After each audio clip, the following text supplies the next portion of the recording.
¿Querés contarnos un poco a qué te estás dedicando? Bueno, antes que nada, gracias por invitarme. Eh, bueno, yo soy egresado de la Facultad de Artes, de la licenciatura en composición. Me egresé en diciembre de 2021. Y desde ahí, básicamente lo que estuve haciendo fue buscar oportunidades y profundizar sobre ciertos intereses de la composición. Yo quiero dedicarme a ser compositor, digamos. Y bueno, así que he estado investigando en distintas áreas de mi interés que por lo general tienen que ver con la digitalidad y el impacto que tiene la digitalidad en la cultura. No sé si decir a la par, porque no creo que sea algo externo a lo que yo tenga como idea de mi composición, pero soy programador, digamos, de sonido. Entonces, bueno, en el último tiempo me he estado dedicando mucho a esas cuestiones, particularmente ahora en el futuro inmediato. Voy a participar de una residencia de ópera experimental de la Fundación Atlantics. Para eso, bueno, estoy como enfocándome un poco más en el estudio de la voz como instrumento, algo que nunca hice. Yo nunca trabajé con voces en el campo de la música contemporánea, digamos. Nunca escribí para voces. Así que bueno, estoy estudiando puntualmente eso ahora, ¿no es cierto? Es curioso que a mí me interesa mucho pensar las relaciones entre la música y el sonido y la composición, que me parece que son tres cosas que cada una tiene una historia separada, y en esta historia del sonido y de la música, que no es la misma historia, que no tienen los mismos intereses y no están movidas por las mismas variables, aquello a lo que se le ha dado más bola en el ámbito del sonido y de la digitalidad es a la voz. Desde los comienzos de las vinculaciones entre la inteligencia artificial y el sonido, no la música, porque la música viene muy atrás en esto, está la voz. O sea, la primera preocupación que hubo fue, bueno, cómo empezamos a entender las voces, a entender lo que dice la voz. Bueno, el reconocimiento, digamos, de voz, que si te fijas, debe ser de las primeras cosas que tenemos recuerdo de algo parecido a una inteligencia, entre muchas comillas, ¿viste? Siri, Google, qué sé yo.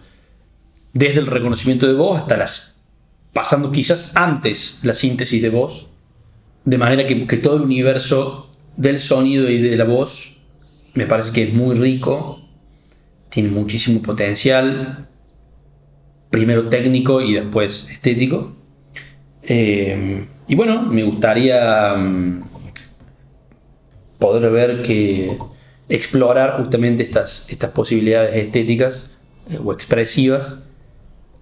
Así que estoy encarando eso para esta cuestión ahora que tengo muy próxima de esta residencia de ópera experimental. ¿En dónde es esa residencia? Esa es en Buenos Aires, en Capital. Y está buenísimo porque es como una escuela que hacen una vez por año, a donde juntan, digamos, es una escuela interdisciplinaria, a donde se juntan dramaturgos, músicos, creadores sonoros, artistas visuales. Hay profes de muchísimo nivel. Viene Oscar Stranoy, que es un monstruo, y otros profes del staff docente que también son increíbles. El director Sebastián Berea, que también es una bestia. Así que bueno, nada, pienso que esa oportunidad va a estar muy buena. Pero mi trabajo desde que egresé básicamente ha estado apuntado a eso, ¿no? A buscar instancias de trabajo concretas, digamos. Sí, quería volver a eso, porque vos hablabas de que estuviste buscando oportunidades, ¿no? ¿Y cuáles fueron esas oportunidades que encontraste en estos 2 años desde que te recibiste? Bueno, cuando yo pienso en oportunidades de trabajo, sí o sí pienso en algo que me lleve a hacer una obra. O sea, el trabajo, para mí, mi trabajo, sí o sí tiene que estar vinculado con la creación, digamos. Por lo tanto, con la investigación y todo eso, digo, pero siempre en instancias en las que yo pueda terminar haciendo una obra. Esto me parece que tiene que ver con algo que, bueno, después charlaremos, pero que es muy difícil tener obras acá. Es muy difícil tener obras en Argentina y más difícil es tener obras en Córdoba. Y por tener obras me refiero a algo que, obviamente, con lo que uno esté contento por haberlo escrito, pero también que esté grabado, que esté documentado, porque si no, casi que no existe. Entonces, esas instancias, bueno, tuve la suerte de poder, casi que yo me sumé a un grupo fantástico de gente que ahora considero mis amigos, mis amigas, que es el Quinteto Serendipia. Eso fue a mediados de 2020 y durante todo mediados 2020 y todo 2021, hasta el año pasado. Fue un trabajo muy largo. Tuvimos también la suerte de quedar seleccionados 2 veces para las becas creación del FNA, lo cual nos permitió solventar algún tipo de gastos. Nuestro proyecto era una obra para electrónica y dispositivos y Arduino y qué sé yo. Esa fue como la primera instancia así que me llegó. Después participé de 2 concursos o residencias en la Facu que estuvieron muy, muy, muy buenas. En las 2 impulsadas por el Agus Domínguez, desde la cátedra de composición de la Facu. Una fue el Flauta Lab, donde trabajé con Patricia García para flauta con trabajo. Eso también dio una obra. Y después el concurso para orquesta, que también organizó la cátedra de composición con José Alac. Ese también tuve la suerte de quedar seleccionado el año pasado. De manera que ese ha sido un poco el trabajo durante este tiempo, más allá de otras cosas de otras actividades que más ligadas a la investigación mía, ¿viste? Porque bueno, no todo el tiempo uno puede estar componiendo. Entonces, el otro tiempo me dedico a buscar cosas y a anotar cosas y a profundizar. Y bueno, nada, esas han sido como las oportunidades concretas de trabajo desde que he encontrado para empezar a abrir un poco el camino de esto que queremos hacer, digamos, que queremos trabajar de la composición, digamos. Y bueno, nada, después hay otras oportunidades, no tanto en el ámbito local, que son más difíciles de acceder por muchas cuestiones, pero que no son imposibles para nadie. Y en ese aspecto, bueno, la verdad que todavía no hay nada en concreto. Sí, yo voy a estar participando de la próxima edición del curso del IRCAM, así que bueno, espero que eso también me traiga buenas noticias. Eso también tiene una obra al final y eso me pone contento, uh-huh. pero siempre detrás de esto, ¿no? de buscar hacer obra. Uh-huh. ¿Decís que no hay nada todavía muy concreto sobre eso? No, o sea, digamos, todavía me falta viajar a París y qué sé yo voy a ir, eso seguro, y voy a hacer el curso seguro, digo, pero están a largo plazo, digamos. Eso cuando estamos hablando de más de un año. Y yo viajo a París en octubre, el 4 de octubre, y el curso empieza el 16, hasta octubre del otro año. Por eso no digo nada, digamos, pueden pasar tantas cosas en el medio, no lo cuento todavía como algo realizado, ni nada. Obviamente que es una gran oportunidad, algo que yo particularmente siempre soñé y aspiré, porque particularmente a lo que yo me dedico, me parece que es como la oportunidad académica más importante que hay en lo que yo hago. Así que eso está bueno, pero bueno, todavía no ha sido, no ha ocurrido, así que con calma, digamos. Uh-huh. Y vos hablabas de la dificultad de producir en Argentina y sobre todo en Córdoba, ¿no? ¿Y cuáles crees que son los factores que condicionan esa dificultad? Bueno, son muchos y de muchos órdenes. Ujú. El primero es que no hay instituciones. Ese sería como el factor más determinante. No existen instituciones en Córdoba que se dediquen a sostener primero la música y menos la música contemporánea. Esto quiere decir que no hay un lugar al que uno pueda ir para participar o encontrar canales que faciliten, que promuevan la producción y el consumo de la música contemporánea. Puede haber eventualmente espacios muy endebles, fugaces, en otras instituciones, como, qué sé yo, por ejemplo, puede haber un concierto de música contemporánea una noche en el Teatro Libertador. Yo, no sé, me parece que hace como 3 o 4 años que no pasa. Hace poco tiempo fuimos que vos participaste activamente de eso, yo fui como espectador, al concierto de Suono Mobile, que está buenísimo, que fue increíble, que se hizo en el Aula Magna, y más allá de eso, no sé qué pasó en Córdoba en este año, y el año pasado tampoco. Y algo que me entristeció mucho fue escucharlo a Spinelli decir que era la primera vez que volvían a tocar después de 6 años. Hubo una pandemia en medio y todo eso, que eso ya lo sabemos, pero no es ese el punto. El punto es, quizás para mí, el ensamble con más categoría de la Argentina hace 6 años que no toca. Entonces, en un primer momento no hay instituciones, no existen instituciones. No sé si las van a existir, no creo. Cuando las hubo, dependieron mucho, como siempre, de todo, del empuje de los participantes, y eso tiene un límite. O sea, la energía de cada uno tiene un límite. No puede depender de eso. Por la misma cuestión de que no hay instituciones, me parece que todo empieza a derramar desde ahí. En el mismo sentido de que decía que no hay instituciones para promover o facilitar la producción o lo que sea, estamos hablando no solamente de dinero, sino también de espacio, digamos. Bueno, en algún momento tenés que poner esa obra en algún lado.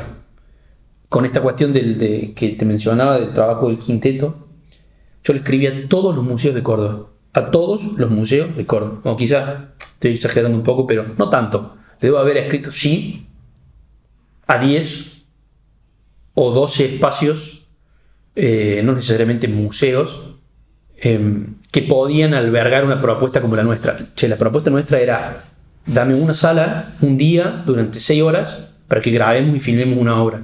Le escribí al Genaro Pérez, al Carafa, al Museo de Arte Contemporáneo que está acá en el Chateau, que abrieron nuevo, a la Evita, a un montón de museos. No me contestó nadie. El único espacio que me contactó fue el Centro Cultural Córdoba, que sí se pusieron a super disposición, pero por una cuestión de fechas no pudimos concretar. Pero no me contestó nadie. Museos de Ciudad de Córdoba, que si vos vas hoy están vacíos, y si vas mañana están vacíos, y si vas pasado están vacíos. O sea, no pasa nada en los museos. Eventualmente ocurre algo, pero no pasa nada. Entonces, te encontrás con esa situación, ¿me entendés? Y es realmente muy difícil. O sea, yo al día de hoy esa obra no la pude grabar, pero no la pude filmar. Uh-huh. Y creo que desde ahí se empieza a derramar un poco todo, digamos. Puntualmente hablando de la música contemporánea, podemos decir que la facu nuestra hace un poco de énfasis en eso, pero los compositores, o sea, digamos, la música es fundamentalmente un arte colectivo, y necesitamos de muchas partes y de mucho esfuerzo. Y aparte de quien escribe la obra, tiene que haber gente que quiera tocar la obra. Y no hay mucha gente de esa en Córdoba. No hay mucha gente de esa en Argentina tampoco. Y aparte de la voluntad de querer tocar, esa gente que quiere tocar tiene que hacer lo mismo que hacemos nosotros, que es formarse solo. Porque acá en el conservatorio, creo que la obra más nueva que deben tocar, no sé, es de antes de de la reforma universitaria. O sea, hace más de 100 años. Uh-huh. Sí, eso te quería preguntar, ¿por qué no hay intérpretes o instrumentistas a disposición? Porque no hay instituciones. Porque no hay instituciones. Y te pregunto esto, ¿por qué, aunque sean pocos y pocas, sí los hay?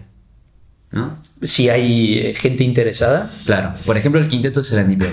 ¿De dónde saca ese grupo? Te lo pregunto. Sí. Debería charlar alguna vez con ellos, ¿no? Pero te lo pregunto, vos les debes conocer mejor. ¿De dónde les nace esa inquietud, ese deseo de participar de tu proyecto, por ejemplo? Bien. Bueno, yo nunca lo... Es curioso, está buenísima la pregunta, nunca lo charlamos, así que no podría contestar por ellos, pero porque me parece que este interés era justamente como la fundación de nuestra relación, y nunca charlamos de eso. Es decir, nosotros nos reunimos motivados por esto, digamos. Entonces como que no nos preguntamos por eso, nos preguntamos por todas las otras cosas que venían arriba, de che, qué vamos a hacer y cómo lo hacemos y qué sé yo, pero no nos preguntamos, a nosotros nos gusta lo que vamos a hacer. Me parece que en el caso, no contesto por ellos, sino en el caso de que es extensible a cualquiera, a mí me parece que es una cuestión de curiosidad, de querer ir más allá, ni siquiera de querer ir más allá. O sea, es querer ir más allá de lo que yo vi en el conservatorio, ¿no? Que, como digo, ya está 100 años atrás. Entonces es simplemente un deseo de querer explorar, que me parece una actividad fundamental de cualquier arte. O sea, la exploración, la investigación, la búsqueda, ni siquiera digo descubrimiento, sino que digo una pulsión por probar, por explorar. Entonces yo creo que nace de ahí, digamos, ese deseo por decir, quiero ver qué otra cosa más puede hacerse, digamos. Puede ser la música, puede ser el arte, puede ser lo que sea.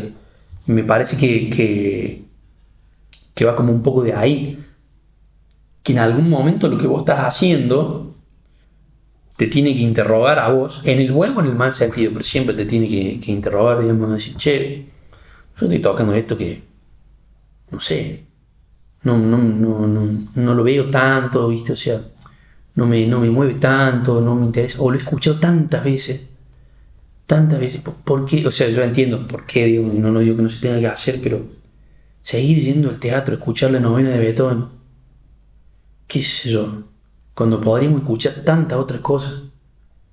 Me parece que surge un poco de ahí, digamos. No estoy queriendo decir que la novela no se haga, no estoy queriendo, o sea, es impresionante obviamente la obra, pero sí es lo único que se toca, y se toca todos los años. Postergando la cuestión del interés de los intérpretes por esto y volviendo un poco más a nuestro terreno, ¿de dónde surge tu interés en esta música más vinculada a la experimentación, a la investigación? ¿Sí? De ahí mismo, o sea, de eso que estábamos charlando recién. Yo creo que toda la música, digamos, hablemos de la música contemporánea o hablemos de otros tipos de tradiciones, están movidas por la búsqueda y por la experimentación y por el interés dentro de su área particular, ¿no es cierto? La música contemporánea no experimenta en todas las dimensiones de la música o en todas las dimensiones del sonido, se dedica a un par de cuestiones. Lo mismo puede decirse con el jazz o con el rock o con el pop, lo que sea, o con otros tipos de tradiciones. Me parece que siempre, en algún punto, en la práctica vigente de ese arte, hay búsqueda, hay experimentación, hay ese interés por seguir cavando, digamos, por transformar. Mi interés sale de ahí. O sea, viene, creo que sí, que sale de ahí. Yo tengo un interés por la música desde muy chiquito. Yo soy baterista y me dediqué mucho tiempo a la batería, mucho desde más o menos que tengo 6 años. Y siempre siempre me gustó a mí escuchar mucha música, toda la más que pudiera. Y eso, como que, digamos, hablando el oído, y creo, ¿no? Que quiero pensar en eso, hablando el oído, y amplió un poco mis horizontes, o sea, los míos. Yo sentía que cuando escuchaba música rara, entre comillas, lo que ocurría era que se ampliaban mis horizontes, mis límites, ¿viste? No había nada mejor que escuchar algo que me incomodara, que no me cerrara, que dijera, ¿qué es esto? O ¿cómo va a ser esto? ¿Qué sé yo? Así me fui enamorando de las cosas que hoy en día me acompañan y creo más propias, digamos. Me acuerdo cuando escuché por primera vez el disco de Miles Davis, Kind of Blue. Yo no podía creer que hubiera temas que duran 10 minutos. No entendía nada de lo que hacía la trompeta, no entendía nada de lo que hacía la batería. No lo entendía. No entendía de qué iba. O sea, pero sí que había algo ahí, ¿no? O sea, que había algo interesante. Y bueno, ese tipo de sensaciones, de emociones, de intuiciones, son las que alimentan, digamos, mi querer seguir, continuar, explorar. Creo que viene de ahí. ¿Y cómo llegas a lo que llamamos música contemporánea? A escucharla, supongo, para después empezar a producirla. Bueno, yo hasta antes de entrar en el facu no conocía demasiado de esto que llamamos música contemporánea. La primera vez que yo escucho algo que digo,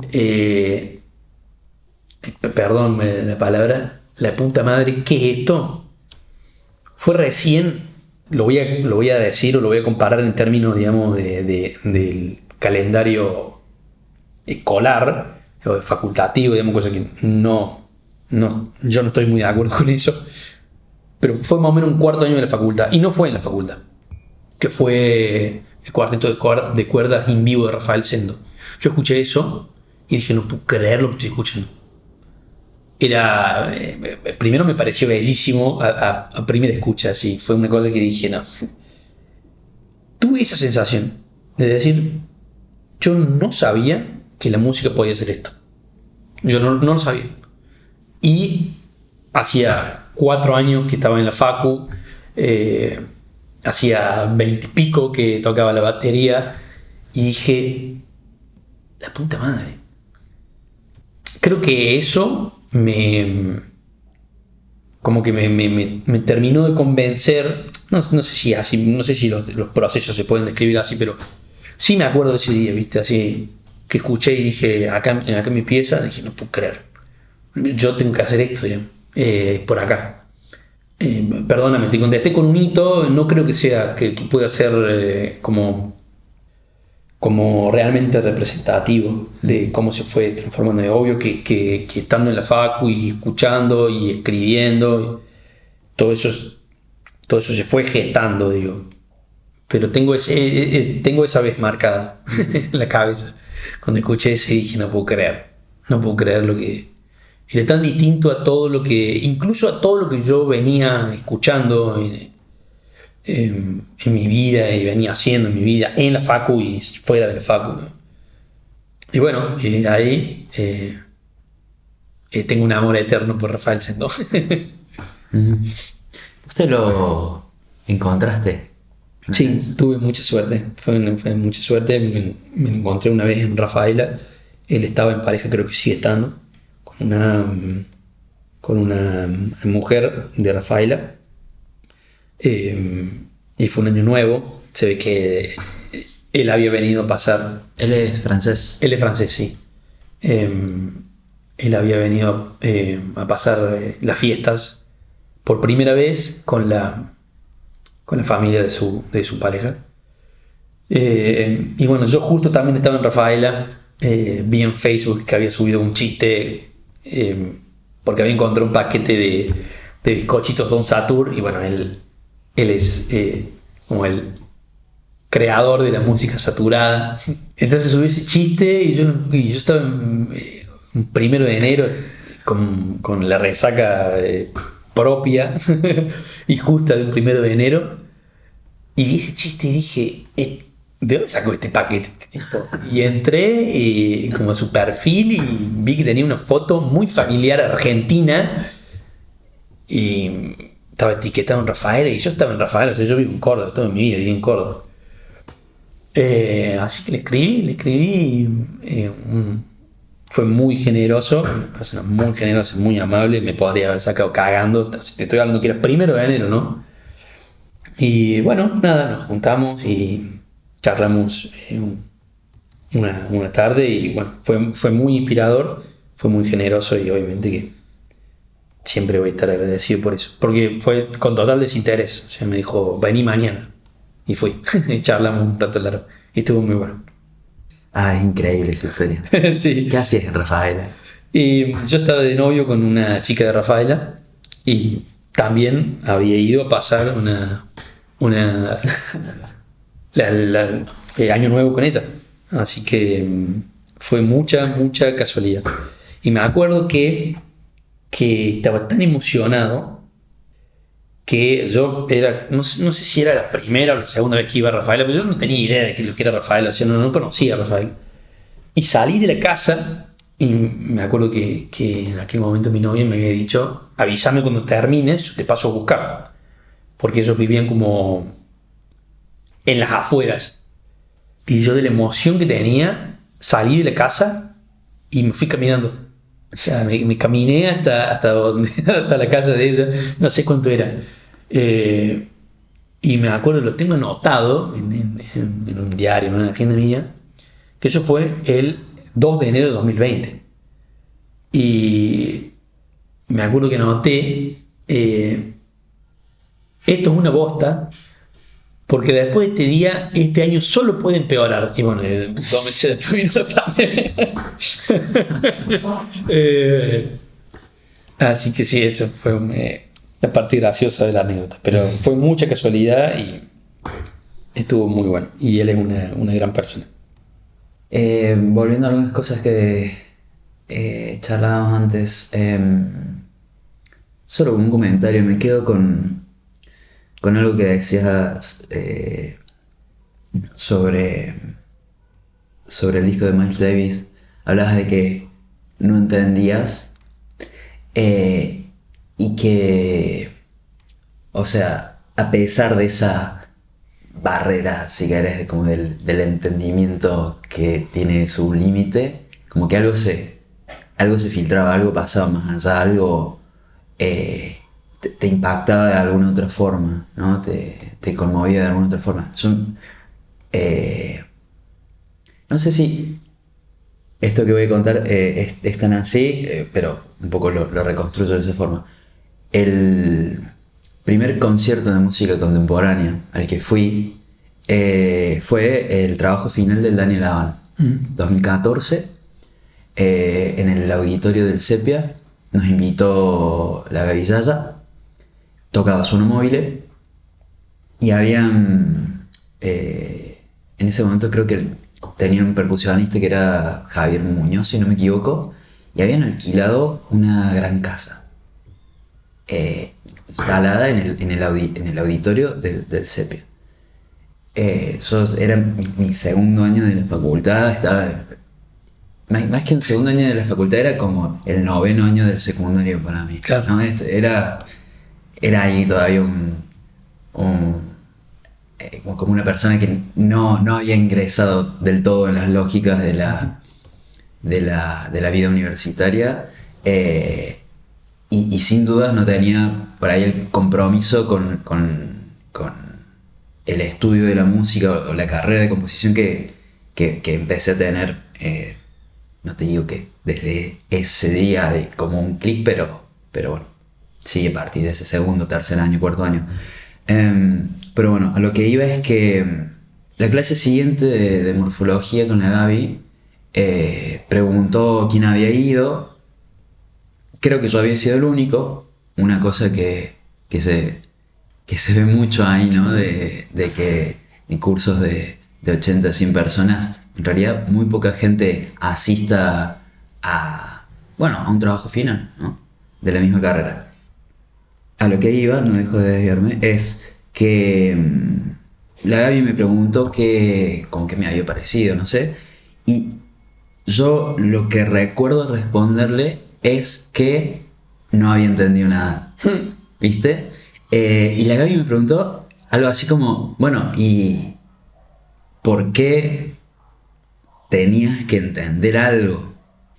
Y bueno, como que esa charla me marcó mucho, y un poco en retrospectiva también me doy cuenta de cuánto me marcó, eh, aunque por ahí no recuerde nada de la obra de Dani, escuchar esa gran casa desde las gradas del auditorio del Sepia fue una cosa increíble, ¿no? Y más allá de ese entender o no entender, bueno, hay algo ahí que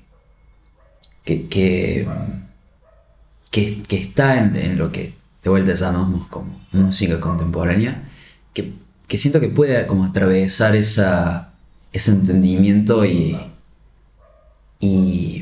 llegar de algún modo, ¿no? Aunque sea como para motivarte a hacerte la pregunta de qué carajo acaba de pasar, qué carajo acabo de escuchar, ¿no? Como que hago toda esta reflexión porque como para charlar un poco acerca de como ese lugar que tiene la música contemporánea en la carrera de composición, ¿no? ¿Vos crees que te lo voy a preguntar de esta forma porque es como una problemática que surgió en otra de las charlas?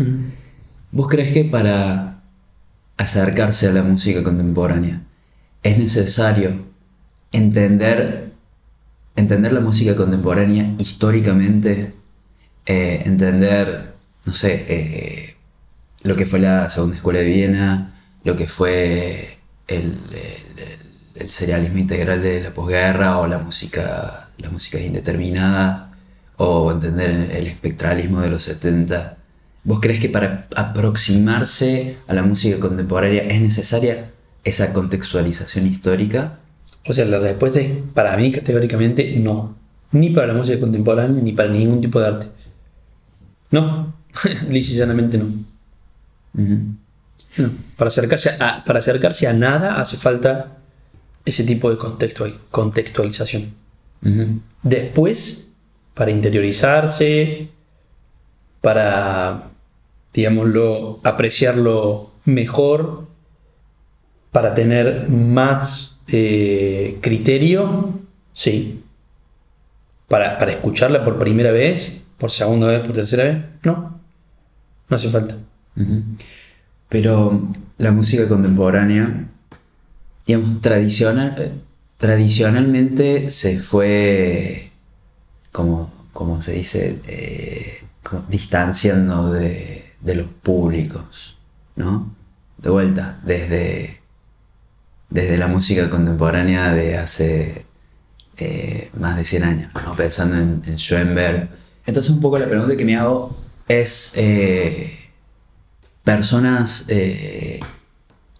que por la razón que sea entran en la carrera de composición de la Facultad de Artes, ¿no? Con los bagajes musicales más variados, ¿no? Y las trayectorias más variadas.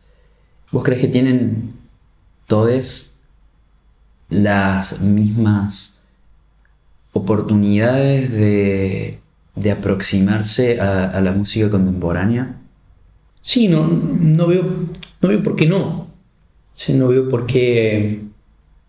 Me cuesta pensar en esa palabra oportunidad, ¿no? O sea, yo creo que antes que nada, por ahí el pensamiento estético está muy viciado por muchas cuestiones, por residuos metafísicos. y del pensamiento metafísico. Para que alguien escuche algo, solamente tiene que escucharlo. No hay ningún otro impedimento. Después de eso, obviamente, empieza a funcionar todo otro. La escucha no es solamente la traducción física de las vibraciones del aire, impulsos eléctricos de mi oído que van a mi cerebro. Eso no. Es obvio que es una actividad cognitiva.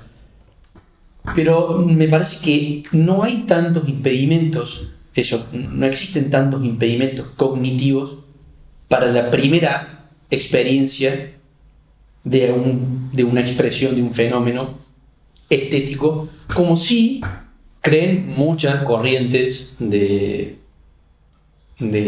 arte, digamos, en particular, de la música, digamos.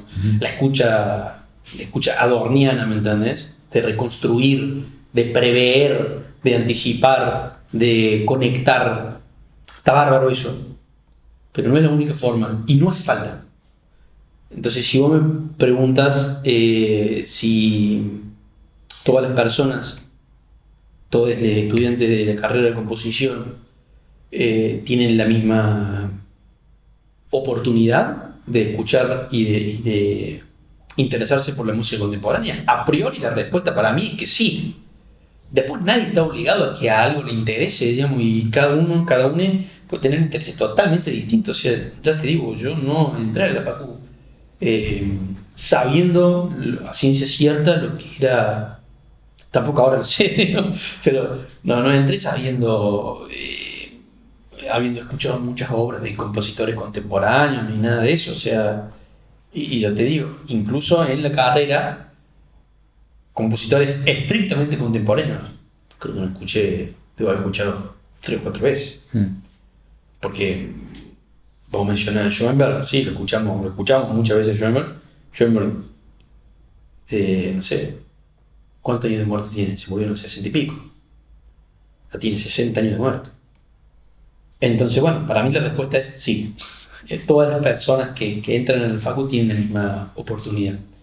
Sin importar el bagaje que tengan. Ya el hecho de estar en la facu, para mí, indica que algún interés por explorar e investigar y aprender existe, porque si no, no te metes en la facultad. Digo, a grandes rasgos, ¿no? Después cada uno puede hacer lo que quiere y hemos visto de todo, en nuestra facultad y en otra facultad. Pero bueno, ya eso ya algún interés hay por escuchar algo. Entonces me parece que a priori sí. Esta pregunta que te hacía intenta más, yo intento desandar una duda, pero que en este momento es más como más borrosa, no sé todavía como por dónde entrarle, ¿viste? Como por dónde empezar a desarmarla. Pero un poco tiene que ver con con entender ese desencuentro que hay entre, te diría, la mayor parte de los estudiantes de la carrera de composición y la música contemporánea. Que quizás, así como muy visto desde afuera, tiene mucho sentido, porque es una música extrañísima, es una música completamente desafiante al entendimiento y al gusto, ¿no? Completamente ajena a todas las lógicas de otro tipo de músicas que usualmente se escuchan, ¿no? Porque mucha música, y además estamos hablando de música contemporánea como si fuese una cosa así súper homogénea, pero uno tiene que hablar, uno tiene que usar palabras. Exactamente. Pero bueno, como mucha música. Perdón, sí. Te interrumpo porque me parece que quizás funciona también como ayuda. Creo que sería muy irresponsable de mi parte ensayar ahora una explicación de ese desencanto, que lo comparto. O sea, es innegable. Después podemos preguntarnos si es un problema o si no es un problema, pero que está. ¿Qué relación tiene ese desencanto con el diseño de la facultad, algo muy importante es el perfil de egresado, de egresade, de alumno, pero no me quiero ir tan lejos. Uno de los impedimentos para mí más grandes que hay de eso es que en la facultad se está todo el tiempo discutiendo de qué es la música contemporánea. Todo el tiempo. No, porque tal cosa, no podemos llamarle. O sea, la discusión musicológica, de la musicología, de qué música es, qué cosa, qué eso, está buenísima darla. Está buenísimo saber que no podemos pensarlas como categorías estancas, que sí, desde ya, en muchos casos, en cada denominación hay un interés político, si se quiere, por tal cosa o por otra, ¿sí? Posicionamientos, que la formación de un concepto, la instauración de un concepto, no necesariamente tiene que ver estrictamente con el contenido de la cosa, sino con todas estas variables multidimensionales que estamos diciendo. Eso está bárbaro saberlo, hay que tenerlo muy presente, no hay que olvidárselo nunca, porque nosotros somos compositores latinoamericanos y argentinos, y creo que nunca tenemos que olvidarnos de ese lugar, de dónde venimos, qué hacemos, y estudiamos todo el tiempo un arte de Europa. Dicho esto, eso está buenísimo que lo discutamos una vez, dos veces, si querés una vez al año, pero no se puede discutir todo el tiempo, en todo lado. No puede ser la primera observación. Para cada vos hacer un trabajo en la música, bueno, voy a hablar de la música contemporánea, primera devolución. ¿Qué es la música contemporánea? Porque la música contemporánea, sí, ya lo sé, eso, ya lo sé, pero si yo no uso palabras, como decimos, no puedo avanzar. Voltaire decía que el 90% de los problemas de la filosofía eran problemas de palabras. Si nos poníamos de acuerdo en la definición, en el significado de la palabra, desaparecían el 90% de los problemas de la filosofía. No estoy pidiendo que nos pongamos de acuerdo. Estoy pidiendo que confiemos en eso, en lo que el otro cree. Porque ponernos de acuerdo sería esto, ceder, ¿no? Bueno, ¿quién cede en este significado? No estoy pidiendo que cedamos en los significados, estoy pidiendo que confiemos en los significados del uno y del otro. Si esa discusión musicológica, absolutamente endogámica para mí, es lo primero con lo que nos encontramos, no hay forma. Nunca vamos a desarrollar un interés por la música contemporánea, porque ¿qué es la música contemporánea? Creo que hay que salirse de ahí rápidamente. Hay que tener la discusión, atravesarla, entender la importancia de eso, de lo que es nombrar algo, pero rápidamente salir de ahí. Si no, hagamos una carrera de musicología y la discutamos todo el día. Y tengamos con propiedad esas discusiones, ¿no? También, por supuesto. Porque creo que ni siquiera esas discusiones son profundizadas y son resueltas como en términos constructivos, no sé, como para sacar conocimiento de esa discusión. Sí, eso tenés razón. Yo creo que igual esas discusiones, por lo menos desde que yo participaba en la Facu, estaban dadas con fundamentos, digamos. Estaba muy bien. Jamás podría decir no tenés razón, qué sé yo. Pero esa palabra que dijiste vos, constructiva, en algún momento deja de ser constructiva la discusión. Y pasa a ser obstructiva. No destructiva, pero obstructiva. Obstruye. Sí. Si vos te levantás todos los días de tu vida y decís ¿qué estoy haciendo con mi vida? Nunca vas a hacer nada de tu vida. Sí. Por ahí esto lo llevamos a otra clase de discusiones que tiene que ver, por ejemplo, cuando se discute el problema de la forma.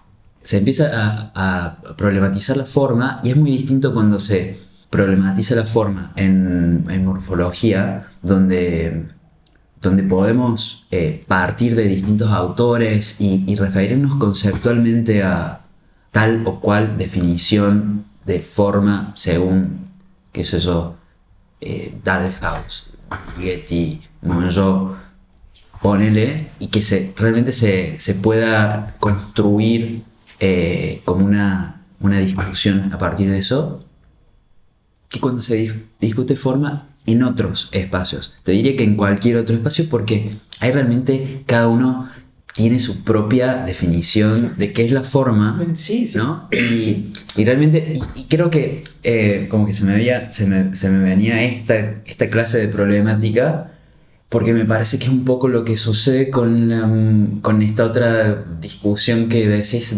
acerca de la música contemporánea, que se puede discutir, vamos a decir, con fundamentos, y con fundamentos me refiero vamos a las discusiones que ya se vienen teniendo desde hace 100 años acerca de qué es la música contemporánea o qué es la nueva música, qué sé yo. Y bueno, continuemos esas discusiones, ¿no? Leamos, escuchemos, relacionemos, ¿no? Unamos puntos, ¿no? Tratemos de encontrar tratemos de ponernos de acuerdo con algunas palabras, por ejemplo.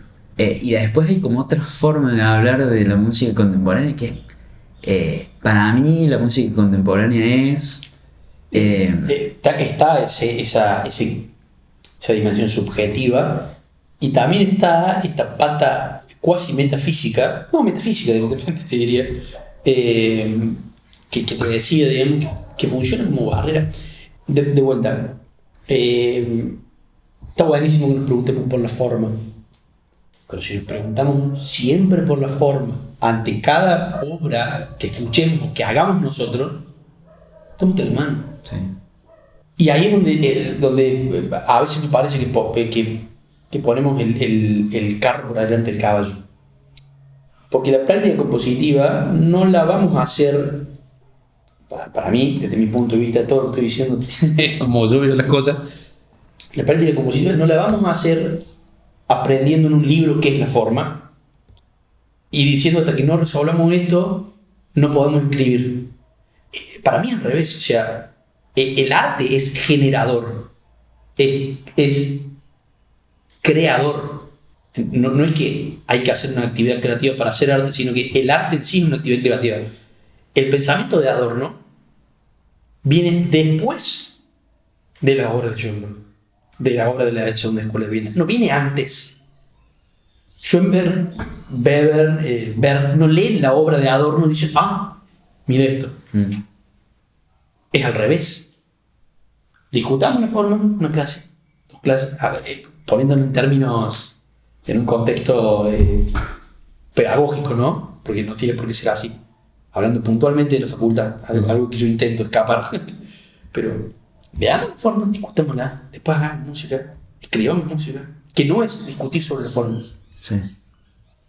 Y después, si querés, volvamos a retomar esa discusión. Un poquito, para seguir haciendo lo que para mí de verdad importa, que es hacer música. Porque terminamos la facultad y tenemos una pila de apuntes de forma... a mí me encanta leer, he leído todos los libros de la facultad, todos, o sea, completos, y leo todo el tiempo, y me encanta. Pero terminamos la facultad y no tenemos obras. Y el título dice licenciado en composición musical. Es obvio que la facultad no te enseña a componer. Ninguna facultad de nada te enseña a componer. Y ser licenciado en composición no es lo mismo que ser compositor. Pero terminamos la facultad y tenemos la tesis nomás. ¿Y por qué pasa eso? No, como te dije, creo que es muy irresponsable para mí ensayar una explicación cualquiera que de ese va a quedar corta, pero sería muy injusto también dejar de lado una cuestión de infraestructura. Yo te estoy diciendo acá en una charla, la facultad no se hace obra. ¿Y por qué? Porque no sé qué. Bueno, también, pero también tenemos que ver que tenemos clase. No sé, yo hace 3 años que no voy a la facultad. Pero teníamos aulas en los primeros años de 200 alumnos. Capaz que estoy quedando corto. No me acuerdo las clases de audio. ¿Cómo hace? Son 2 profes, uno. Y el otro le pagan, capaz que va gratis. Eso sí o sí tiene que entrar en un análisis de esto, digamos. ¿Cómo haces para salir de facultad con obras si tenés una clase de, ni siquiera te digo 100, 50 estudiantes y vos sos un profe que va a corregir 50 obras? No se puede. Eso me parece que obviamente que es determinante. Por lo mismo que hablábamos de las instituciones al principio, esto también es institucional, ¿eh? La infraestructura, el presupuesto que tenemos. Hablando puntualmente de Córdoba, esto que voy a decir lo digo sin mucho conocimiento de causa, pero sí me consta que algunas carreras en Buenos Aires tienen, no te diría, bueno sí, creo que el cuarteto de la UNTREF, que ahora es trío, la UNTREF, está contratado por la Universidad de Quilmes, me parece que lo estoy diciendo muy posiblemente, pero creo que es así. Y si no es así, tienen una vinculación muy estrecha, ¿me entendés? Los estudiantes pueden probar y qué sé yo. En Córdoba no tenemos nada de eso. O sea, somos nosotros teniendo que buscar a la gente para que toque, que obviamente que está bien en algún punto, digamos, pero no siempre. Eso obviamente no depende de nadie más que del presupuesto que tenemos. Uh-huh. Pero me pregunto, todo el tiempo que estoy preguntando, y esta es quizás una de tantas preguntas que motivan esta charla y este podcast, y es si esta cuestión de infraestructura y de presupuesto, que por cierto es cada vez peor, y estamos frente a un escenario sí, apocalíptico, porque esto lo estamos grabando el primer viernes post 30% de Milei, ¿no?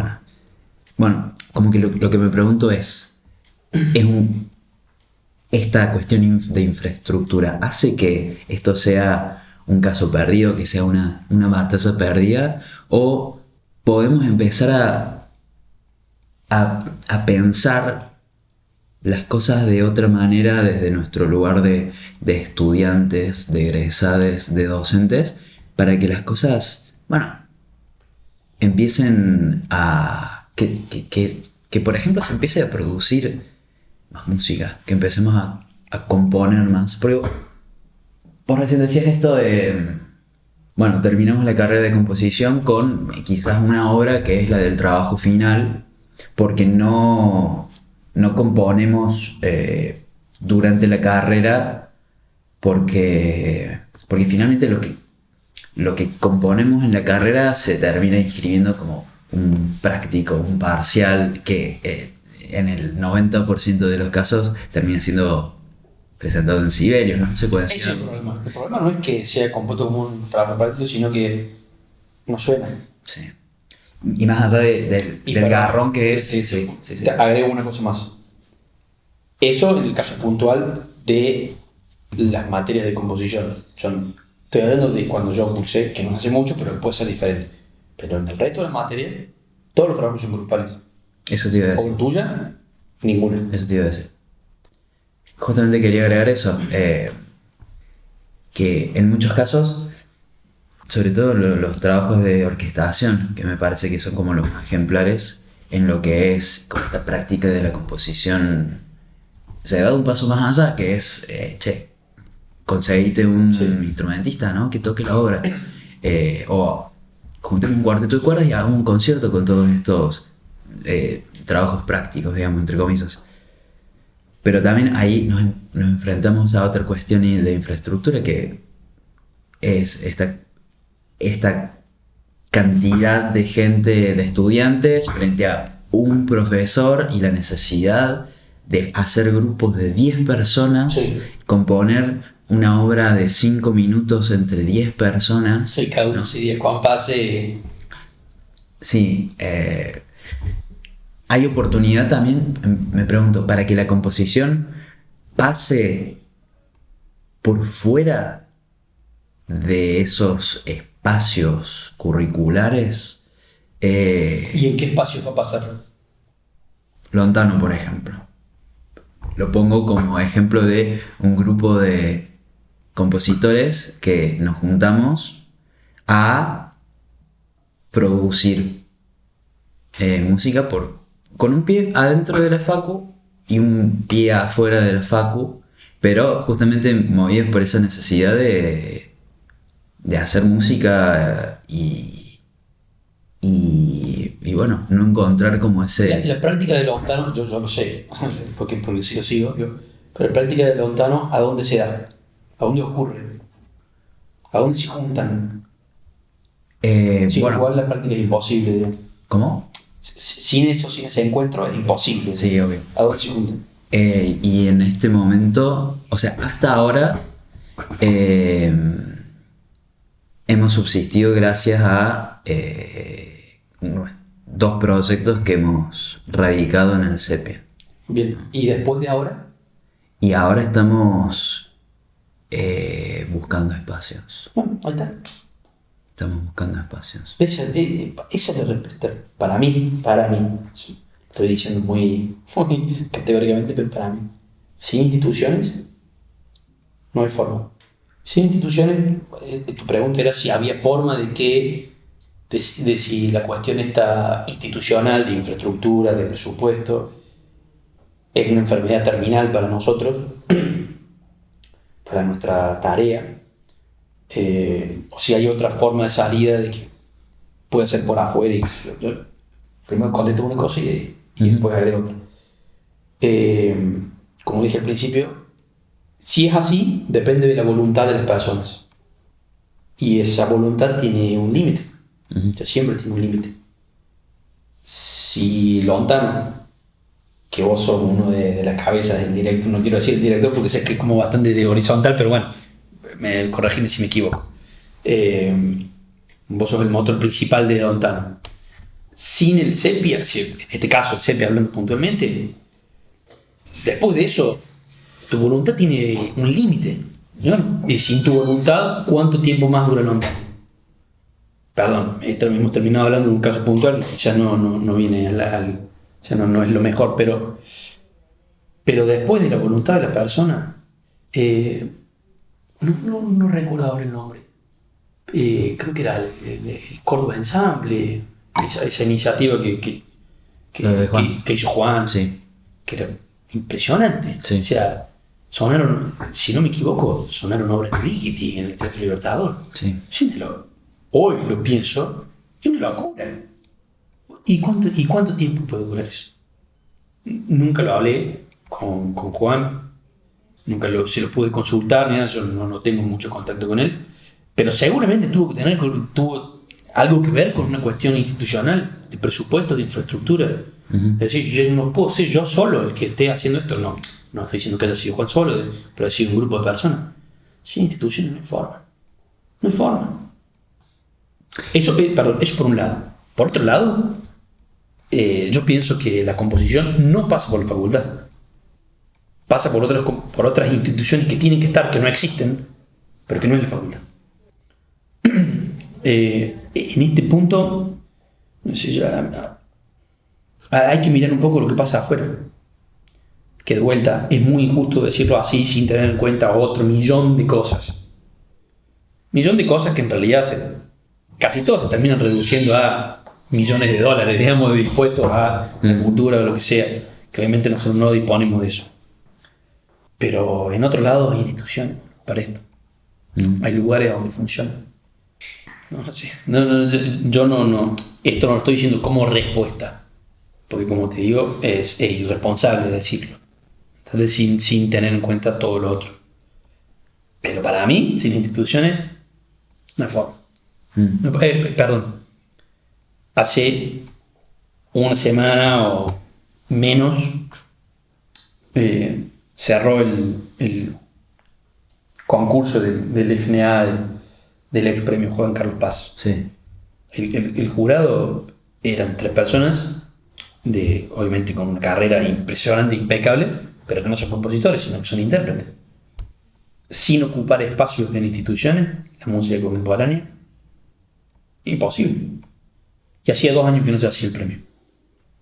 De 2020 que no se hace. 2020 no se hizo. 2020 se hizo. 2021 no se hizo. 2022 no se hizo. ¿A dónde vamos a ir a hacer una obra? ¿A dónde vamos a tocar? ¿Con quién vamos a tocar? Después de esto, ni hablar de que hay que vivir.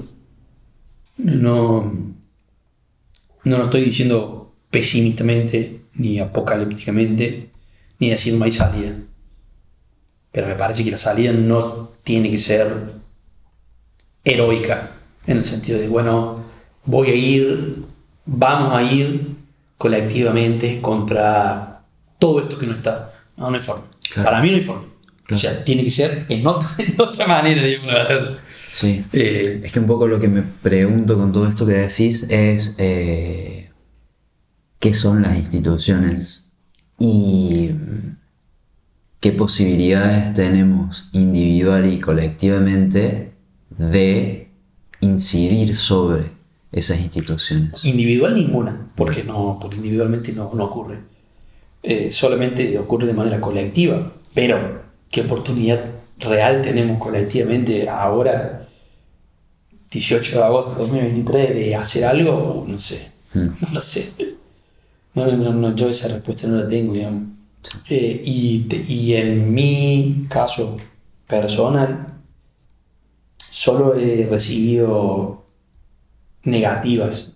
Dije que habíamos recibido 2 becas del FNA, ¿no es cierto?, para hacer una obra. O sea, si están, ¿entendés? Si existe eso. Sí, pero, bueno, pero eso es un pequeño consuelo. Sí, y casi que una lotería también, porque ¿También? no sé cuántas becas se reparten por año, o sea, 7.000 becas, una cosa así. Sí, no. Y hay que conseguirla, no sé. Con Lontano en 2021 conseguimos una beca y este año Sí. no conseguimos ninguna, ponele. Claro. Sí, no es un espacio para la música contemporánea. Como si lo parecía ser el premio. Esas cosas fugaces están. Hay un concurso que creo que cierra en enero, en febrero, no me acuerdo qué, para la Orquesta Sinfónica Nacional. No es para música contemporánea, particularmente, pero es un concurso para orquesta. El premio es que te toquen la obra. Increíble. Pero no hay un mango. ¿Quién compone por eso?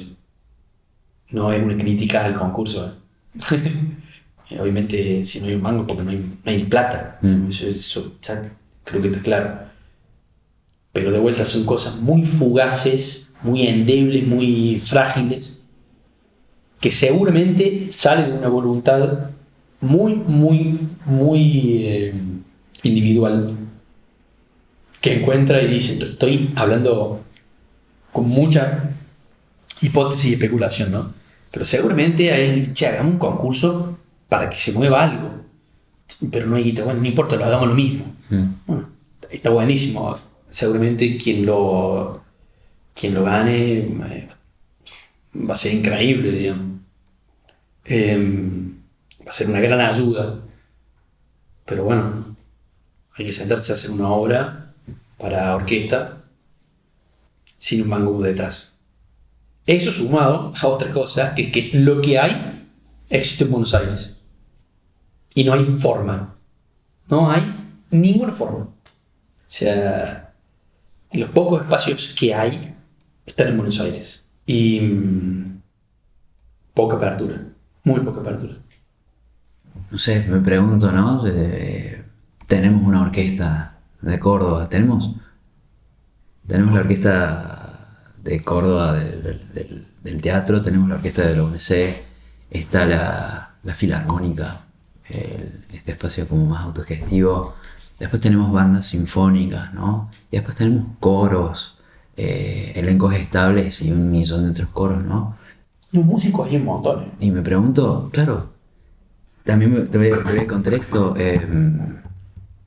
Ahora uno de los proyectos que estamos encarando con Lontano es el de armar ensambles y componer para esos ensambles.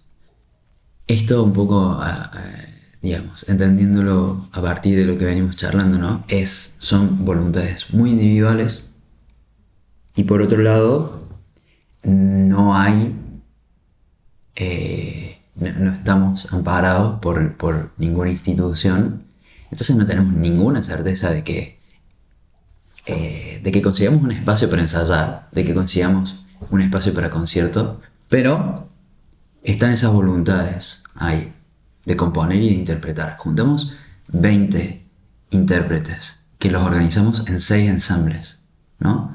Y hicimos como un cálculo de que necesitamos unas 25 obras, ¿no? Para hacer esos 6 conciertos.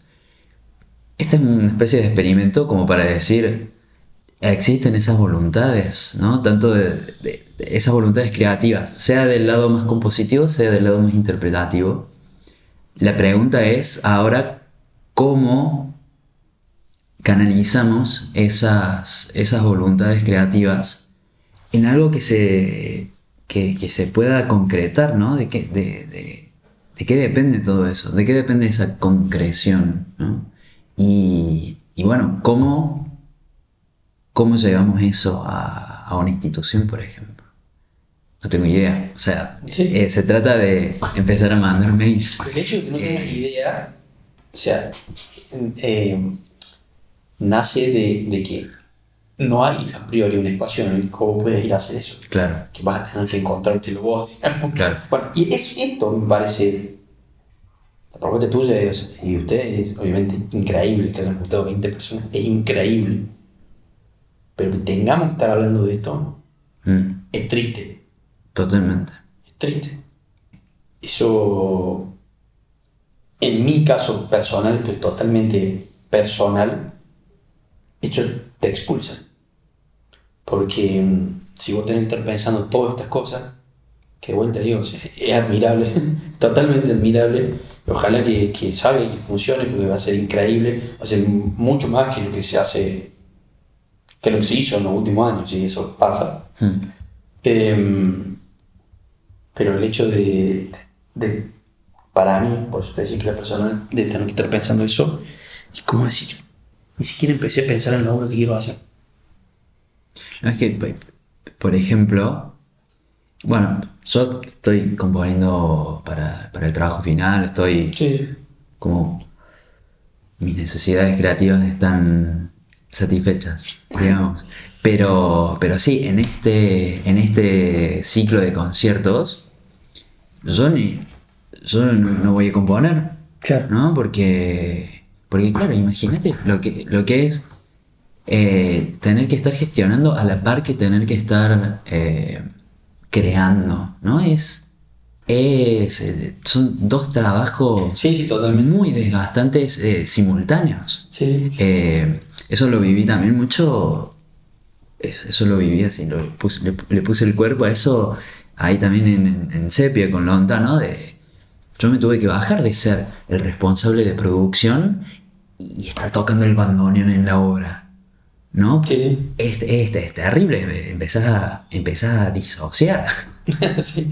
Bueno, igual ese puesto, ese rol tuyo existe siempre, digamos. Lo que pasa es que vos te ves obligado a hacerlo, porque no hay nadie más que lo haga. En una institución también existiría, digamos. No querría ser vos. Vos querrías, imagino, digamos, vos querrías estar componiendo en vez de, o poder elegir, digamos. Claro. Poder elegir, che, bueno, esta vez yo compongo, esta vez yo me hago cargo de las cosas. Ese rol no va a desaparecer. Pero bueno, el hecho de que vos te veas obligado a hacer eso porque querés generar un espacio para poder componer vos y que no lo puedes hacer, por un lado, como te dije, es admirable. Y por otro lado, es un poco triste. O sea, imagino que vos te pones triste también cuando así, triste por describirlo de alguna manera, ¿no? Decir, che, me tengo que bajar. Pero sí, yo siento y sentí eso, digamos. Quiero hacer tal cosa, no puedo. Quiero hacer tal cosa, Sí. no puedo. No puedo. De color así un asterisco. Yo grabé mi tesis en el 2021. Había pandemia, pero no tan pandemia. Más o menos agosto de 2021. Después sí vino un oleadón, viste, así, fulerazo. Las cosas funcionan. Y escribí al Facu pidiendo, yo no estaba inventando ningún protocolo, ni ningún mecanismo, ya existía. O sea, la institución ya existía, yo no tenía que inventar nada. Escribí pidiendo micrófonos para llevármelos a grabar, para grabar la tesis, simplemente para no tener que poner, no me acuerdo cuánto era en aquel momento, 20.000 pesos solamente para alquilar micrófonos, como si hoy fueran 150.000 pesos, qué sé yo, no sé cuánto. Y me dijeron que no podía porque no había nadie que me abriera el lugar donde estaban guardados los micrófonos. Esa fue la respuesta. La tengo en un mail. Increíble. Increíble. Yo leí eso y dije, bueno, ya está. Ese tipo de cosas, a mí, personalmente, me expulsan. Tengo que estar pensando en eso antes que la obra, como puede ser. Sí. Ya pensando cómo junto 150.000 pesos, a quién se los tengo que alquilar, qué sé yo. Yo no inventé el mecanismo de petición de solicitud de préstamo, eso ya estaba. Pero del otro lado me dijeron, nadie puede venir a abrirte. ¿Qué sé yo? El qué sé yo más grande que... Sí. Todo lo burocrático es una deshumanización de todo esto, ¿no? Bueno, pero en este caso no era tan burocrático, ¿eh? Y me parece que está bien, o sea, en este caso en particular, no sé si lo hacías por la facu, no me encontraron con tantas cosas burocráticas en la facultad. Y lo que había, parece que estaba bien, che, sí, tenés que llenar esta hoja y mandármela de que sos vos el que vas a pedir los micrófonos. De una, sí, eso tiene que estar en algún lado. Yo lo que voy es, ¿cómo puede ser que no haya alguien ahí entendiendo lo absurdo que es tener que decirte eso? ¿No? Porque está bien que por ahí, bueno, haya como una persona que te tenga que responder eso, porque efectivamente no hay nadie que te hable lo que... Pero eso se tiene que solucionar de alguna otra forma. Supongo que se tiene que poder, o sea, esto es como lo que me pregunto, ¿no? ¿De qué otra forma se podría solucionar eso? Tipo, tiene que haber alguien más que tenga la llave, ¿no? Sí, o decirme, qué sé yo, después sí solucionarlo individualmente, decirme, che, mirá, no hay nadie que te venga a abrir, que ya sería una decepción. Pero podés venir a pasar a buscar la llave. Ni siquiera es un sitio, digamos, no hay nadie para... De cualquier manera, lo que yo pienso, yo coincido con vos que hay cosas muy burocráticas y hay cosas más burocráticas que otras. No fue para mí la burocracia personalmente uno de los impedimentos. Fueron muchas veces las personas detrás de la burocracia los impedimentos. Solamente para hacer una comparación, digamos, para ver también otras cosas. En este momento me encuentro pidiendo beca a cualquier cosa que empiece con B larga, ¿entendés? Para poder ir a Francia. Son igual de burocráticos que... o más. Es una paja tener que hacer todo eso, la cantidad de papeles que te piden, la cantidad de, entre comillas, garantías que te piden, ¿entendés? O sea, vos tenés que estar presentando, en algunos casos, músiques y lugares de estreno de obra que no tenés, que no nada, ¿me entendés? Sin haber ganado. Y bueno, tenés que ponerte a escribir a músicos de allá y a lugares de allá. Y vos decís, che, por un momento puede sonar absurdo que yo tenga que hacer todo esto. Después, yo viéndolo un poco de lejos, digo, bueno, no, está bien también, digamos, o sea, está bien, hay que pasar por eso. Un poquito por la burocracia hay que pasar porque vos preguntabas qué son las instituciones, son burocracia. Su funcionamiento es burocrático. Si funciona de otra manera, va a funcionar mal. No podemos pelear con eso. Pero bueno, no sé si justamente la burocracia era un problema en todo esto. Muchas veces son personas por detrás de la burocracia. Es que por lo menos entiendo este problema de la llave como un problema burocrático. Yo no lo entiendo como un problema burocrático. Burocrático sería si me dijeran no te lo podemos dar por disposición de la facultad. Pasó también, ¿eh? Uh-huh. Quisimos ir hace poco. Quisimos grabar un concierto, este concierto de la flauta que hicimos con Patricia García, lo queríamos grabar un profe de la facultad pidió los micrófonos al lugar indicado, qué sé yo, y la respuesta fue: los micrófonos no pueden salir de acá. Eso para mí es una traba burocrática. Bien. Pero que me digan no hay nadie que te abra, no es una traba burocrática. Pero cuando te encuentras con eso, es desesperante. Obvio, no, obvio.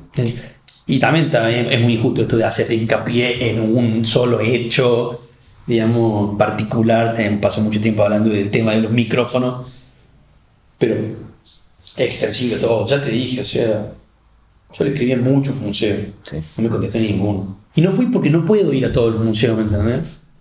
Y les hablé también, pero no contestan el teléfono, y muchos ni siquiera tienen teléfono.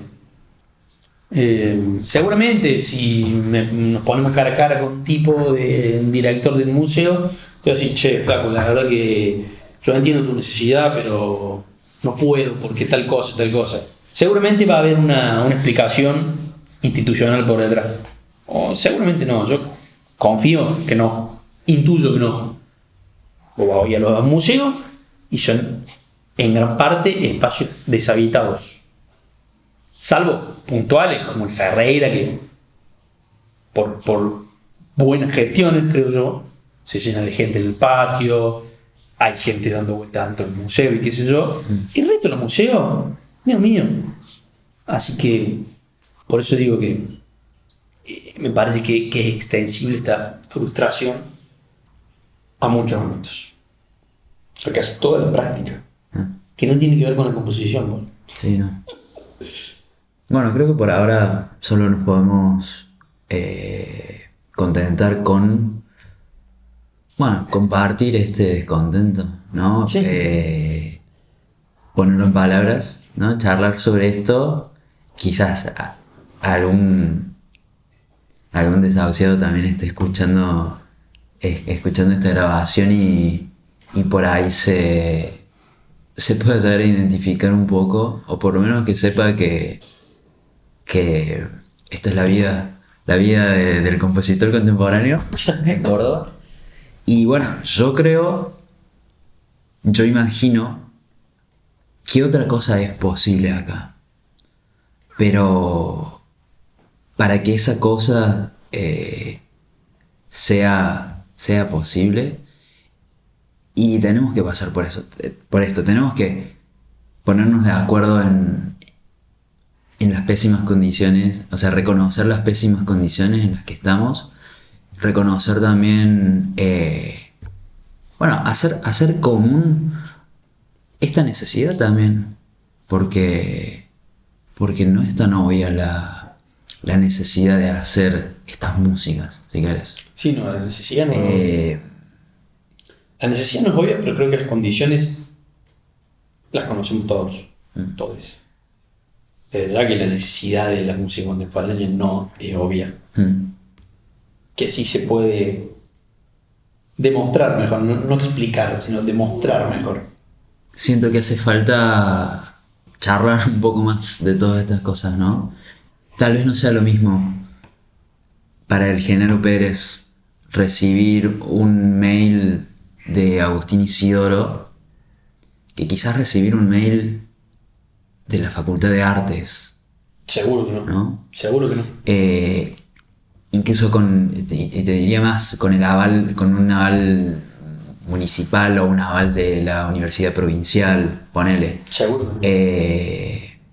No es lo mismo pedir un espacio. Sí, hola, soy compositor y necesito un espacio para grabar, que entender bien en qué se beneficia ese espacio también, ¿no? Porque si como decís, el museo está deshabitado y de pronto le decís: che, puedo hacer 2 fechas acá y traerte 50 personas cada fecha, y las cosas se van a ver con otros ojos, me parece.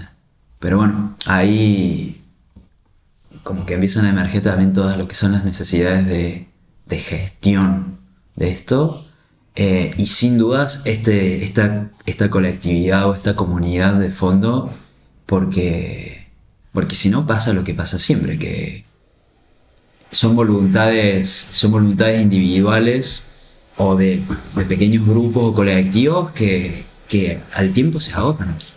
La comunidad es necesaria y anterior a la institución. Sí o sí. Existe una institución y después la comunidad. Pero la institución es lo permanente, por ponerlo así. No significa que no se transforme ni nada, pero desde ya que esto que decís vos de la comunidad es muy importante, es lo primero importante. Entiendo también la importancia que, a partir de vos, de que eso comulgue más, digamos, de que la comunidad esté más homogénea en expresar su deseo, en lo que sea, en expresar su necesidad, su condición. En encontrar eso que la hace una comunidad, ¿no? Eso común que la vuelve una comunidad. Eso es cierto, y tenés razón. Sí, tenés razón, es cierto. Es cierto. Y nada más para agregar. En el panorama, yo no creo que ese sea el problema. No lo estoy diciendo para contradecirte, sino para decirte que, bueno, que a mí no me preocupa esa parte. Porque la comunidad ha existido muchas veces. Tipo, de maneras más o menos. Sí, en algunas épocas más fuerte, en otras maneras en otros momentos más disgregados, como ahora. Que ahora esa comunidad que vos decís, si no es por tus esfuerzos personales, que veo que haces, estaría mucho más disgregada. Otros momentos podrían haber sido, por ejemplo, el coro de ensamble, mucho antes, digamos, en la facu cuando estaba el centro de experimentación y había una actividad mucho más intensa. El mismo trabajo de sonomóviles, momentos en donde la comunidad se condensa, ¿no? Cristaliza, así como el rizoma, ¿no? Y esas comunidades han estado y han desaparecido por falta de institución, por falta de apoyo. Por eso digo, no me preocupa la comunidad. Estoy encantado de participar a mi manera, contento de formar parte y vos también. Pero bueno, no quiero sonar tan pesimista. Entiendo que tampoco hay tanta vuelta que darle al pesimismo, ¿no? Pero hacer foco en eso, ¿no? Sí, ahí como para ir cerrando, vos decís que no te preocupa la comunidad. Y estoy de acuerdo. Creo que ese es como como ese horizonte más cercano, esa mínima esperanza que tenemos, que es la de esa comunidad que siempre estuvo, que está, bueno, sostenerla y empezar a hacerla crecer también. Sí. Me parece que y quería como decir esto último, como se pueda, donde se pueda, volver a hacer conciertos. Vuelvo a este proyecto que tenemos con Lontano, porque que tiene esto de fondo también, ¿no? Ahora ya está, como te decía, ya tenemos los ensambles, ya estamos ahí como terminando de buscar mano de obra compositiva, ¿no? Para componer todas esas obras que te dije, y no tengo idea de dónde vamos a ensayar y dónde vamos a hacer los conciertos, pero me parece que tienen que ocurrir esos conciertos, porque si no estamos defendiendo una idea, ¿no? Sí. Y no hay nada más lindo, me parece, que ir a esos conciertos.